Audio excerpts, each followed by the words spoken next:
नमस्कार। मैं डॉक्टर प्राची शर्मा, प्रवक्ता हिंदी, जिला शिक्षा एवं प्रशिक्षण संस्थान पुखराया, कानपुर देहात। आज हम लोग डीएलएड द्वितीय सेमेस्टर के अंतर्गत हिंदी विषय में गद्य एवं पद्य के अंशों का शुद्ध उच्चारण, लय तथा उतार चढ़ाव के साथ पढ़ना एवं बोलना इकाई का अध्ययन करेंगे। इस प्रशिक्षण के उद्देश्य के विषय में बात करते हैं। हाव भाव, लय एवं गति के साथ शुद्ध उच्चारण। इस प्रशिक्षण को प्राप्त करने के बाद हमारे जो प्रशिक्षु हैं वे उचित गति, लय एवं हाव भाव के साथ शुद्ध उच्चारण करने में सक्षम हो जाएंगे। साथ ही इस कौशल को जब वह स्वयं के भीतर विकसित कर लेंगे, इसकी बारीकियों को जान लेंगे, तो जब वह कक्षा शिक्षण करेंगे तो वह बच्चों को भी शुद्ध उच्चारण किस प्रकार कराया जाता है यह बतलाने में, यह सिखाने में समर्थ हो जाएंगे। इसका दूसरा उद्देश्य है बच्चों को पढ़ने और बोलने का अभ्यास कराना। यह अभ्यास कक्षा शिक्षण के दौरान भी होगा और बच्चे इसमें जब अभ्यस्त हो जाएंगे, उन्हें बोलने और पढ़ने का अभ्यास करने में आनंद आने लगेगा, तो बच्चे अपने अवकाश के समय का भी उपयोग करेंगे। अभिव्यक्ति कौशल का विकास करना। हमारे पास जो भाव हैं, जो विचार हैं, जिन्हें हम जब सामने वाले के सामने प्रकट करते हैं, दूसरे के सामने प्रकट करते हैं, तो यह क्या कहलाता है? अभिव्यक्ति कहलाता है। और अभिव्यक्ति में कुशलता आना, अभिव्यक्ति में कुशलता होना, यह बहुत महत्वपूर्ण है, क्योंकि कई बार हम अपनी बात को सही ढंग से सामने रख नहीं पाते, प्रकट नहीं कर पाते। तो यदि हमारा उच्चारण का अभ्यास बेहतर होगा, इस प्रशिक्षण के माध्यम से हमारा जो अभिव्यक्ति कौशल है, हमारे जो प्रशिक्षु हैं उनका, हमारे जो बच्चे हैं उनका अभिव्यक्ति कौशल का भी विकास होगा। बच्चे जब हमारे शुद्ध उच्चारण करना सीख जाएंगे, तो क्योंकि वह अभिव्यक्त करने में समर्थ हो जाएंगे, अभिव्यक्ति कौशल में दक्ष हो जाएंगे, तो उनके भीतर आत्मविश्वास भी जगेगा। तो इस प्रशिक्षण के उद्देश्य में आत्मविश्वास जगाना भी एक सर्वप्रमुख उद्देश्य है। अब बात करते हैं उच्चारण के महत्व की। किसी भी भाषा में उच्चारण का सर्वाधिक महत्व होता है। शब्दों का सही उच्चारण उस भाषा के परिनिष्ठित रूप को प्रकट करता है। आप सोचिए, जब हम बोलते हैं, जब हम भाषा का प्रयोग करते हैं, यदि हमारी भाषा अशुद्ध होती है तो हमारा ज्ञान भी कहीं ना कहीं आका जाता है कि हमारा ज्ञान भी कम है। तो यदि हम उच्चारण का अभ्यास कर लें, हमारा उच्चारण बहुत शुद्ध हो, कितना हमारा जो अभिव्यक्तिकरण है, जो हमारा संप्रेषण है, वो भी बहुत ही बेहतर हो जाएगा। और भाषा की यदि बात करें, तो यदि भाषा का बोलने का ढंग बेहतर होता है, परिनिष्ठित होता है, शुद्ध होता है, सही शब्दों का संचयन, संयोजन यदि उसमें होता है, तभी वह भाषा भी समृद्ध और परिनिष्ठित मानी जाती है। तो कोई भी व्यक्ति किसी भी भाषा का जब उच्चारण करता है, तो उस भाषा शैली में उसके उच्चारण का बहुत महत्व होता है, क्योंकि उसके उच्चारण के द्वारा ही उसकी भाषा का परिनिष्ठित रूप प्रकट हो रहा होता है। भाषा शिक्षण की दृष्टि से उच्चारण केवल बोलना नहीं है, उच्चारण के भीतर बहुत सारे तत्व आते हैं। जैसे ध्वनि व्यवस्था क्या है, ध्वनियों का ज्ञान होना चाहिए। कौन से वर्ण को हम जब बोलते हैं तो कैसी ध्वनि निकलती है, यह ज्ञान होना चाहिए। उचित बल, लय, स्वराघात, गति और विराम का ज्ञान होना चाहिए। और इन सब के संयोजन के साथ, इन सब का सही प्रकार से प्रयोग करने के बाद जो हम उच्चारण करते हैं, वही शुद्ध उच्चारण कहलाता है। यानी कहाँ हमें रुकना है, कहाँ हमें बल देना है, किसी बात पर स्वराघात करना है, इन सारी चीज़ों का समुचित प्रयोग ही उच्चारण कहलाता है। शुद्ध उच्चारण के उद्देश्य क्या होते हैं? शुद्ध उच्चारण के उद्देश्य में गद्य एवं पद्य के अंशों का हाव भाव, लय एवं गति के साथ शुद्ध उच्चारण की दक्षता का विकास करना उच्चारण का उद्देश्य होता है। बच्चे जब पाठ पढ़ रहे हो, तो पाठ के अंतर्गत उनके यहाँ कहानियाँ आई हों या कविता पढ़ रहे हो, तो कहानी की अपनी अलग विधा है, कहानी के पठन की भी अपनी अलग विधा है, कविता को पढ़ने की अपनी अलग तरीका है। तो इसका ज्ञान बच्चों को हो। उच्चारण का उद्देश्य यही है कि बच्चे गद्य एवं पद्य में अलग अलग ढंग से उनकी विधा के अनुरूप हाव भाव, लय एवं गति के साथ उच्चारण करने की दक्षता प्राप्त करें। कविता पढ़ी जा रही है तो लयात्मक होनी चाहिए। तीव्र गति से या द्रुत गति से नहीं पढ़ना है, धीमी गति से भी नहीं पढ़ना है। हमें गति का भी एक बैलेंस बना करके चलना है। हाव भाव भी होना चाहिए। हमारे जिस भाव का हम वाक्य बोल रहे हैं, जिस भाव का हम अंश बोल रहे हैं, वैसा ही हमारा भाव भी प्रकट होना चाहिए। शुद्ध उच्चारण एवं गति का निरंतर विकास करते हुए बच्चों को पढ़ने बोलने का अभ्यास कराना। बच्चे शुद्ध उच्चारण सीख जाएंगे, गति सीख जाएंगे, और ये एक दिन की बात नहीं है, ये निरंतर अनवरत चलने वाली प्रक्रिया है। हम लोग आज भी अपने प्रशिक्षुओं तक को बीच बीच में उच्चारण का अभ्यास कराते रहते हैं। तो ये उच्चारण का जो अभ्यास है, ये भी निरंतर चलने वाली प्रक्रिया है, और इसका विकास हो। बच्चे बोलने का अभ्यास करें, बच्चे पढ़ने का अभ्यास करें, यह शुद्ध उच्चारण का उद्देश्य होता है। अब बात करें अन्य उद्देश्यों की शुद्ध उच्चारण के, तो प्रभावशाली शैली में, जैसा मैंने पहले भी बताया, बच्चे प्रभावशाली ढंग से अपने विचारों को रख सकें। डिबेट कर रहे हों, वाद विवाद हो रहा हो, भाषण प्रतियोगिता हो रहा है, यदि वह उच्चारण कौशल में दक्ष हो जाएंगे तो वो प्रभावशाली ढंग से अपने अनुभूतियों को, अपने विचारों को अभिव्यक्त करने में सक्षम होंगे। बच्चे भावानुकूल, यदि किसी विशेष भाव की पाठ को हम पढ़ रहे हैं तो वैसे ही भाषा का संचयन करना चाहिए। बच्चे अपनी बात भी रख रहे हैं तो जहाँ विनम्रता की ज़रूरत है तो भाषा कैसी होनी चाहिए, विनम्र होनी चाहिए, आदेशात्मक नहीं होनी चाहिए। तो हर भाव के अनुसार भाषा का बच्चा प्रयोग करना सीखे। अंग संचालन, हम जब बोलते हैं तो हमारे केवल वाणी ही नहीं बोलती है, हमारा पूरा बॉडी लैंग्वेज बोलता है। तो बच्चे अंग संचालन करना भी सीखें।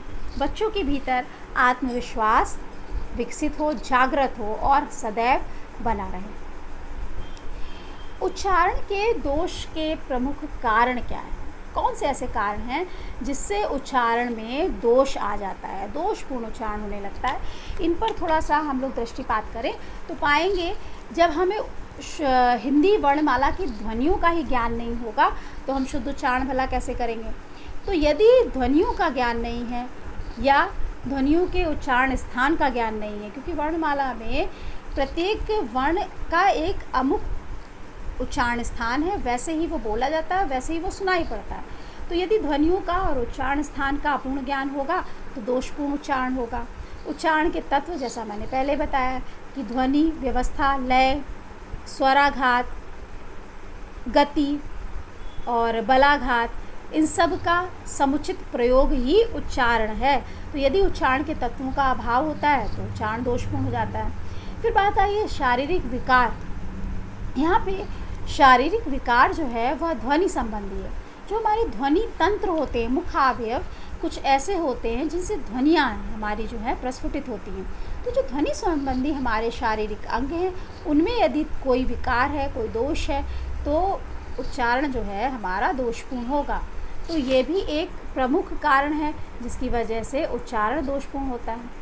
फिर बात आती है कि उच्चारण या भाषा को सीखना कैसे सीखते हैं, हमारे बच्चे कैसे सीखते हैं? अनुकरण के आधार पर सीखते हैं। और वह अनुकरण कहाँ से सीखते हैं? बच्चे अपने घरों से सीखते हैं, अपने आस पड़ोस से सीखते हैं, समाज से सीखते हैं, और फिर बच्चे हमारे विद्यालयों में आ जाते हैं। विद्यालय में शिक्षक को बोलता हुआ देख के उसका अनुकरण करते हैं। यदि यहाँ पे परिवार में या कोई भी हमारा बड़ा या कोई भी कहीं भी जिसका अनुकरण बच्चे कर रहे हैं वह अशुद्ध उच्चारण कर रहा है, तो बच्चे भी उस अशुद्ध उच्चारण का ही अनुकरण करेंगे, और ऐसे में हमारा जो उच्चारण है वह कैसा होगा? दोषपूर्ण होगा।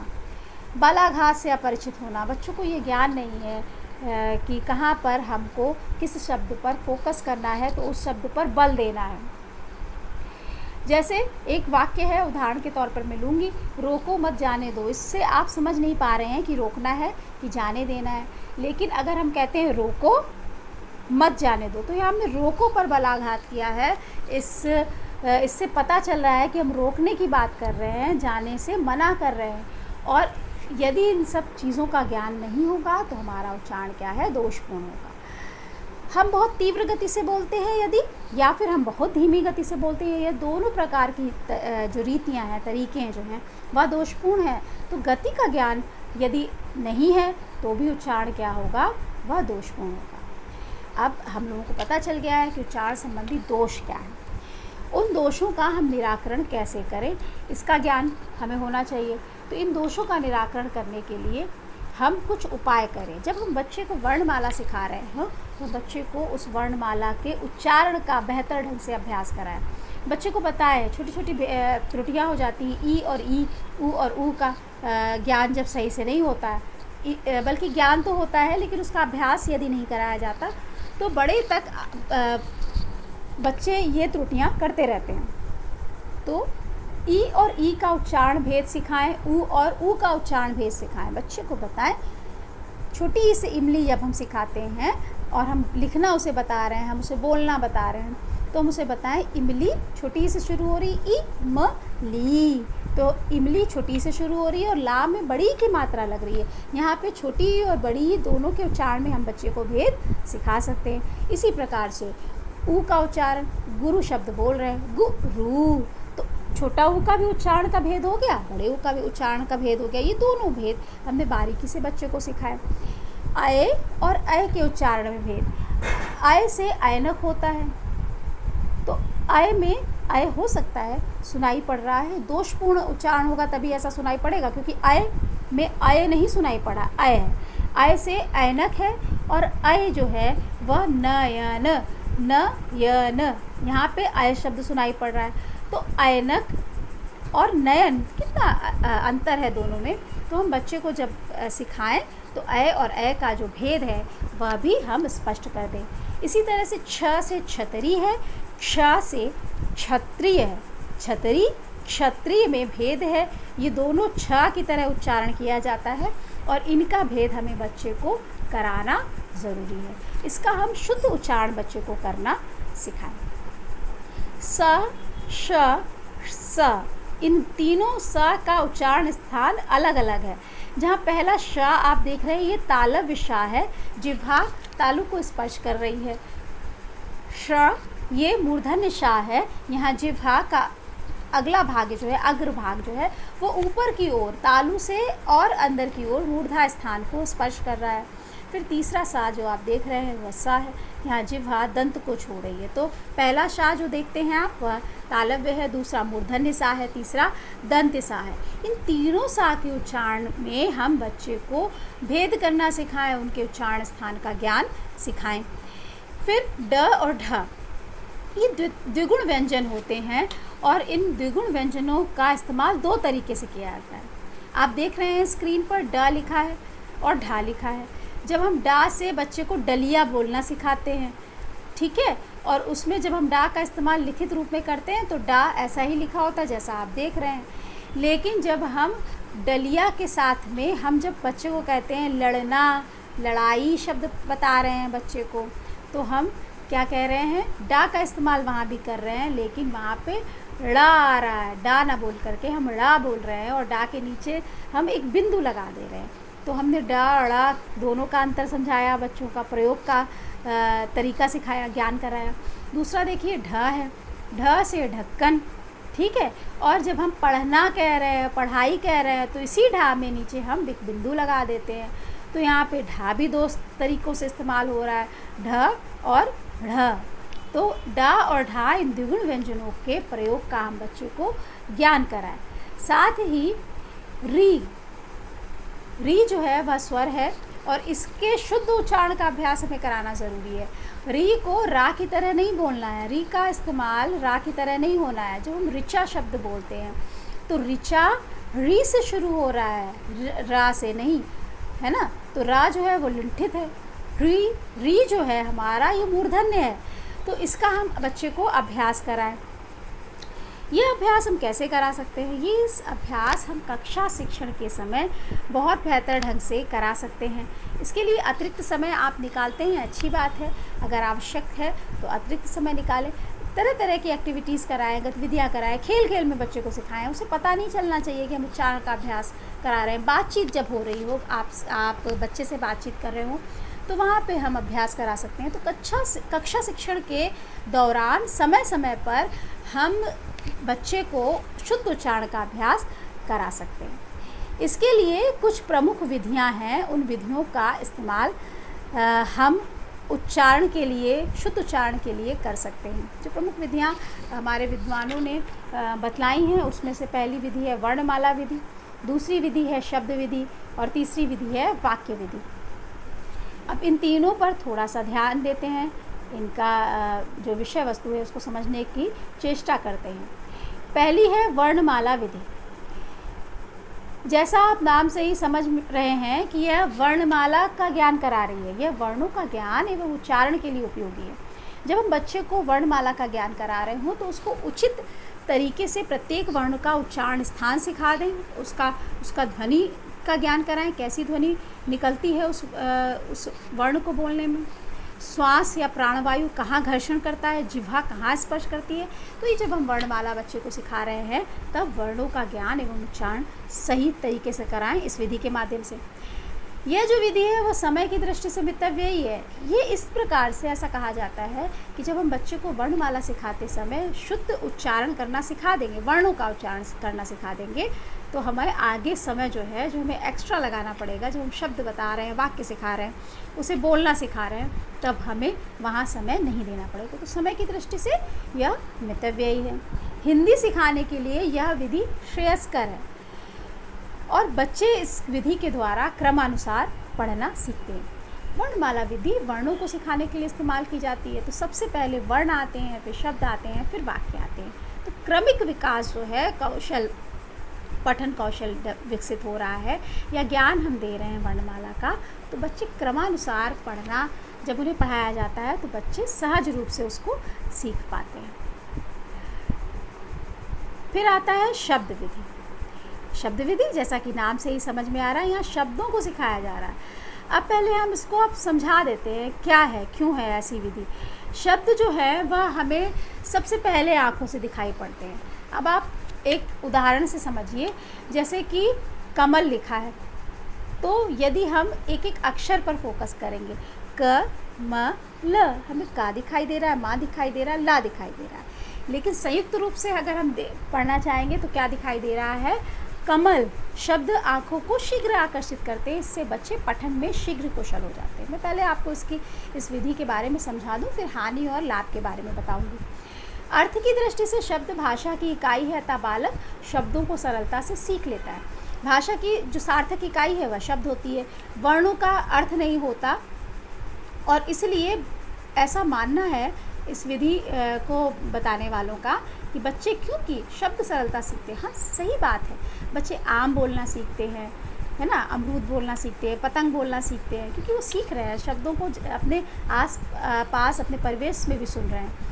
और और आ ये उच्चारण हम कराएंगे शिक्षक के रूप में, तो बच्चे शब्दों को सरलता से सीख लेते हैं। शब्द की समष्टि एवं ध्वनि का उसके सामूहिक वर्णात्मक स्वरूप से तादात्म्य रहता है। जब समष्टि माने एक रूप, यानी कमल में क म ल एक इकाई है, का अलग इकाई है, मा अलग है, ला अलग है। समष्टि रूप में कमल शब्द है और कमल की जो ध्वनि सामूहिक रूप से सारे वर्णों को युक्त करके हो रही है, तो बच्चे इसको सहज रूप से सीख पाते हैं। ठीक है, ये विधि जो है प्रारंभिक स्तर पे नहीं चलाई जा सकती। हाँ, उच्चारण करते समय हम शब्दों का, जब बच्चे उच्चारण कर रहे हैं, आपसी वार्तालाप कर रहे हैं, तो शब्दों का भी शुद्ध उच्चारण बच्चों को कराना सिखाएं। ठीक करें अगर बच्चे शब्द का उच्चारण सही ढंग से नहीं कर रहे हैं, लेकिन क्रमिक रूप से यदि बात करेंगे तो पहले हम वर्णमाला सिखाएंगे, फिर शब्दों को सिखाएंगे। तो ये दूसरी विधि है शब्द विधि। अब तीसरी विधि की बात करें तो तीसरी विधि है वाक्य विधि। अब यहाँ क्या है कि वाक्यों का पढ़ना सिखाया जाता है, वाक्यों का शुद्ध उच्चारण सिखाया जाता है। यह विधि समय की दृष्टि से मितव्ययी है। यहाँ वर्णों का उच्चारण स्थान नहीं सिखा रहे हैं, हम शब्दों का उच्चारण स्थान नहीं सिखा रहे हैं। हम एक वाक्य को जब हम पढ़ रहे हैं तो उस वाक्य की शुद्धता पर ध्यान दे रहे हैं। लेकिन यह विधि क्या है, यह विधि विशिष्ट से सामान्य की ओर बढ़ती है। यहाँ पे विशेष, यानी इसको विशिष्ट से सामान्य कह लीजिए या कठिन से सरल की ओर, दोनों बातें एक रूप आएंगी। विशिष्ट से सामान्य की ओर बढ़ रही है, कठिन से सरल की ओर बढ़ रही है। प्राथमिक शिक्षा में, प्राथमिक कक्षाओं के शिक्षण में हम पहले वर्णमाला सिखाते हैं, पहले वर्ण सिखाते हैं, शब्द सिखाते हैं, फिर वाक्य सिखाते हैं। तो ये जो 2 विधियाँ हैं, जो पहली विधि वर्णमाला विधि, ये प्राथमिक कक्षाओं के लिए ठीक है। लेकिन जब हम उच्च कक्षाओं की बात करते हैं, जब बच्चों का स्तर विकसित हो जाता है, बच्चों का उच्चारण शुद्ध हो जाता है, शुद्ध होने लगता है, या हमारे जो प्रशिक्षु हैं इस उम्र में आकर के जब हम उनको सही उच्चारण सिखाते हैं, तब हम शब्द और वाक्य विधि का इस्तेमाल करते हैं। तो प्रशिक्षु, ये उच्चारण की शुद्धता का ये एक महत्वपूर्ण व्याख्यान था, जिसके माध्यम से उच्चारण के महत्व को बतलाया गया था। कौन कौन सी ऐसी विधियां हैं जिनका इस्तेमाल करके हम अपने उच्चारण को शुद्ध कर सकते हैं, उच्चारण क्यों ज़रूरी है, उच्चारण शुद्ध नहीं होगा तो क्या क्या समस्याएं आएंगी, इन पर हम लोगों ने बातचीत करी है। तो आज के लिए इतना ही। इसके बाद हम लोग फिर एक नई इकाई के साथ, फिर एक दूसरे के साथ एक नई इकाई का अध्ययन करेंगे। तब तक के लिए धन्यवाद, नमस्कार।